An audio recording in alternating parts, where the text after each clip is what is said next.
হাইকোর্টের নির্দেশে ফের প্রকাশ ৩৫১২ অযোগ্য গ্রুপ সি ডি কর্মীর সম্পূর্ণ তালিকা। জন্ম তারিখ, অভিভাবকের নাম সহ অযোগ্য শিক্ষাকর্মীর নতুন তালিকা প্রকাশ করলো এসএসসি। এসএসসির আগে তালিকায় ছিল নতুন শুধু নাম, রোল নম্বর। এবার যুক্ত ব্যক্তিগত তথ্য। অযোগ্য ৩৫১২ কর্মীর বিস্তৃত তালিকা প্রকাশ করতে চাওয়ার কথা বলা হয়েছে। আমাদের সঙ্গে ফোন লাইনে রয়েছেন আমাদের প্রতিনিধি শুভঙ্কর মণ্ডল। শুভঙ্কর, ঠিক কি জানা যাচ্ছে?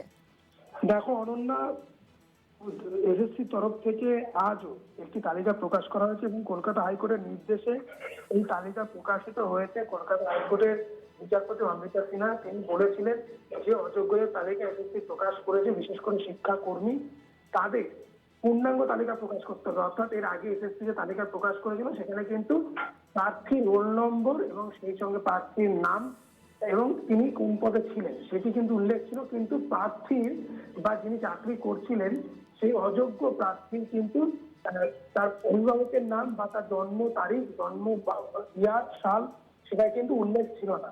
এবার পূর্ণাঙ্গ তালিকা প্রকাশ করলো এসএসসি। ফের ৩৫১২ জন অযোগ্য গ্রুপ সি, গ্রুপ ডি ৩৫১২ জন অযোগ্যর এই তালিকা ফের প্রকাশ করা হয়েছে এসএসসি ওয়েবসাইটে। সেই তালিকা আমরা এক্সক্লুসিভলি দেখাচ্ছি এই মুহূর্তে, যেখানে কিন্তু এই অযোগ্য যে শিক্ষাকর্মী তার নাম বা তার রোল নম্বর শুধু নয়, সেই সঙ্গে তার জন্ম তারিখ সংযুক্ত হয়েছে, তার অভিভাবকের নাম সংযুক্ত হয়েছে।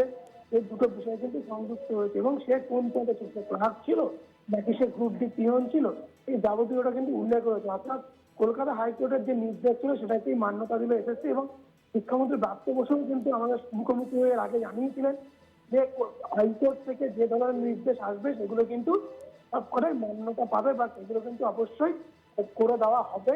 যেমন ৭ লাখ যে ওভারের কথা বলা হচ্ছিল সেটা একটি সময় সাপেক্ষ আপলোড করা পাবলিক ডোমেনে, কিন্তু তার আগে যে অযোগ্য গ্রুপ সি, গ্রুপ ডি তালিকা পেয়েছিল সেটা কিন্তু পুনরায় এর আগে একবার তালিকা প্রকাশ করা হয়েছিল ৩৫১২ জন, এবার পূর্ণাঙ্গ তালিকা প্রকাশ করা হয়েছে ৩৫১২ জন।